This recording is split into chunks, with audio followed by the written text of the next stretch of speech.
அனைவருக்கும் ஆனந்த வணக்கங்கள். அனைத்து விதமான கவலைகளிலிருந்து நிரந்தரமான விடுதலை பற்றி பார்ப்போம்.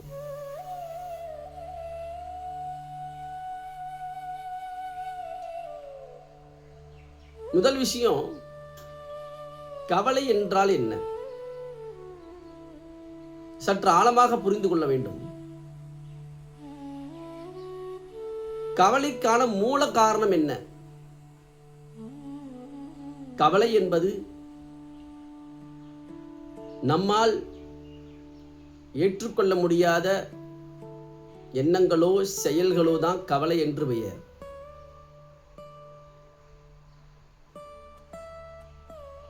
சந்தோஷமில்லாத தன்மை, இதுக்கான அடிப்படையான காரணம் என்ன அப்படின்னு பார்த்தீங்கன்னா, வாழ்க்கையின் போக்கு, வாழ்க்கை எதை நோக்கி செல்கின்றது என்பதை பற்றிய புரியாத தன்மை தான் கவலைக்கான அடிப்படை மூல காரணம்.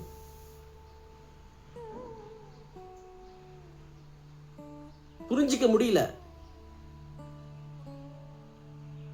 ஒரு சின்ன ஒரு நோய் வந்தாலும் கூட இது எங்க போய் முடியுமோ என்று தெரியவில்லை. ஒரு பண பிரச்சனை சின்னதாக வந்தாலும் கூட வாழ்க்கையே முடிஞ்சு போன மாதிரி ஒரு ஃபீல் கிரியேட் ஆகிறது. உறவுகள் சார்ந்த பிரச்சனை ஏற்பட்டாலும் கூட அதுக்கான தீர்வு கிடைக்காம இருப்பது, இது எல்லாத்துக்கும் காரணம் மொத்த வாழ்க்கையை பற்றி, இந்த வாழ்க்கை, மனித வாழ்க்கை எதை நோக்கி செல்கின்றது என்கின்ற தெளிவு கிடைத்தால் நீங்கள் எல்லோரும் நிரந்தரமான விடுதலையை அடைய முடியும் கவலையிலிருந்து. அப்ப எதை புரிஞ்சுக்கணும் அப்படின்னு சொல்ல வரேன்னா,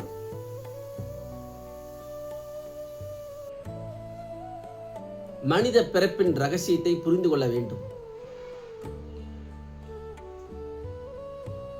இந்த பிறப்பு எதற்காக உருவாக்கப்பட்டது?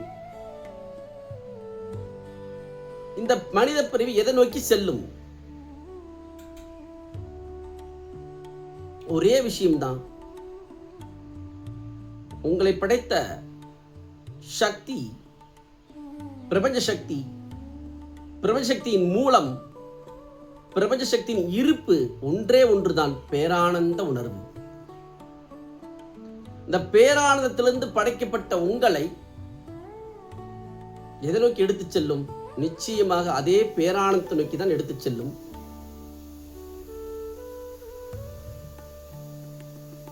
எப்படி விலங்கினமிருந்து மனிதன் பிறந்தானோ அதே போலதான் அது ஒரு வளர்ச்சி, ஒரு பரிணாமம். அது உயர்ந்த பரிணாமம் என்றுதான் சொல்ல முடியும். நீங்க நல்லா புரிந்து கொள்ளுங்கள்.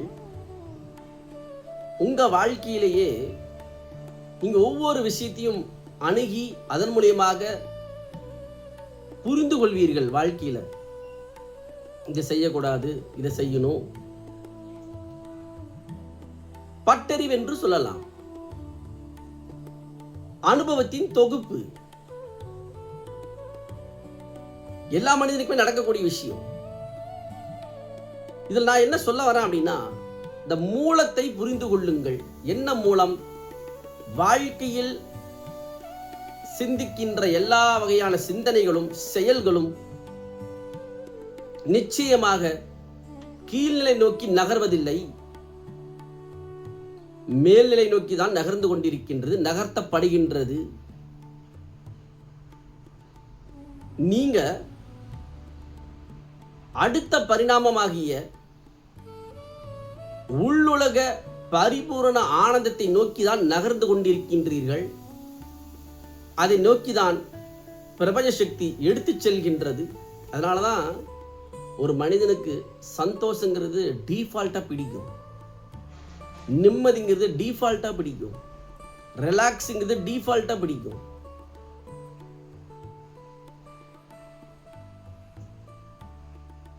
துக்கம் பிடிக்காது, கவலை பிடிக்காது, டென்ஷன் பிடிக்காது. ஏன்?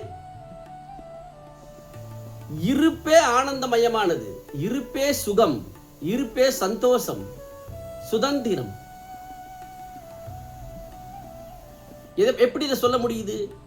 இதுக்கு காரணமே இந்த பிரபஞ்ச சக்தி அப்படிதான் இருக்கு. சுதந்திரமான ஆனந்தமயமான வெளிப்பாடுதான் பிரபஞ்ச சக்தியின் மூலம். என்ன சொல்ல வர அப்படின்னா, எதை பற்றியும் கவலை கொள்ளாதீர்கள், பயப்படாதீர்கள். நீங்கள் உங்களுடைய எதிர்கால வாழ்க்கை நீங்கள் உணரப்போவது ஆனந்தமே. இப்பிறவியோ அடுத்த பிறவியோ நடக்கப் போவது ஒன்றுதான். உள்ளுலகத்தில் இருக்கக்கூடிய உயிரின் தன்மையான ஆனந்தத்தை தான் உணரப்போகின்றீர்கள். அந்த ஆனந்தத்தை உணர்வதனால் என்ன நடக்கும் என்றால் பிறவா நிலையை அடைவீர்கள்.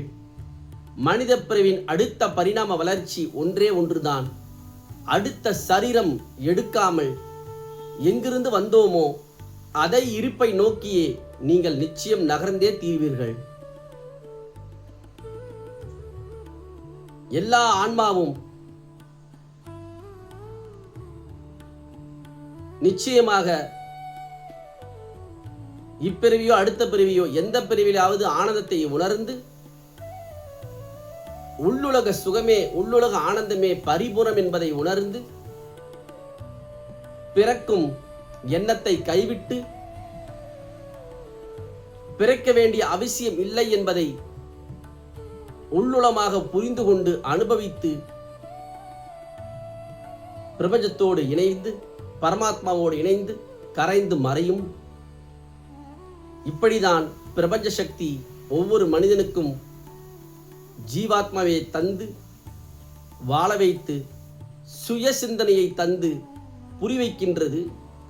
நல்லா புரிஞ்சுக்குங்க, ஒரு மிருகத்துக்கும் மனிதனுக்கும் வித்தியாசமே சுய சிந்தனை தான். மனிதனுக்கு சுய சிந்தனை உண்டு, மிருகத்துக்கு சுய சிந்தனை இல்லை. இந்த சுய சிந்தனை தந்ததுக்கு ஒரே ஒரு காரணம், உயிருடைய தன்மையை உணர்ந்து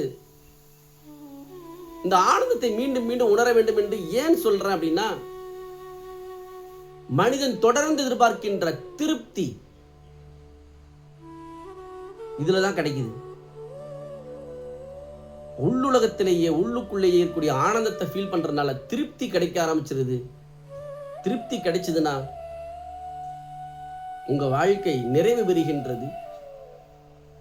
இதன் மூலமாக நான் சொல்ல வந்தது ஒன்னே ஒண்ணுதான், உங்களை படைத்த இறை சக்தி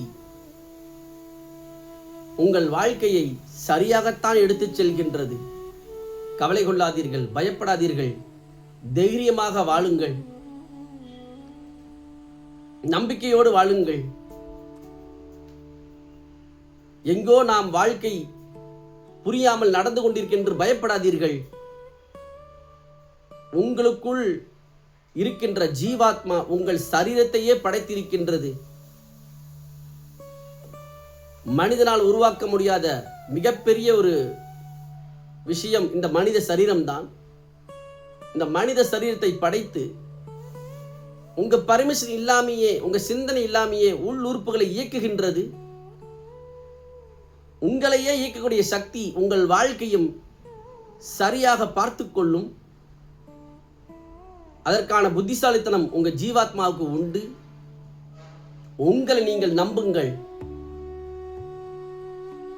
உங்கள் எதிர்கால வாழ்க்கை ஆழமான துக்கத்திலோ துயரத்திலேயோ பெரிய தோல்வியிலோ முடியாது. நிச்சயமாக பரிணாம வளர்ச்சி அடைந்து சந்தோஷத்தோடு நிறைவுத்தன்மையோடு ஆனந்தத்தோடு வாழ்வீர்கள். இந்த புரிதலை புரிந்து கொண்டு நிம்மதியாக இருங்கள்.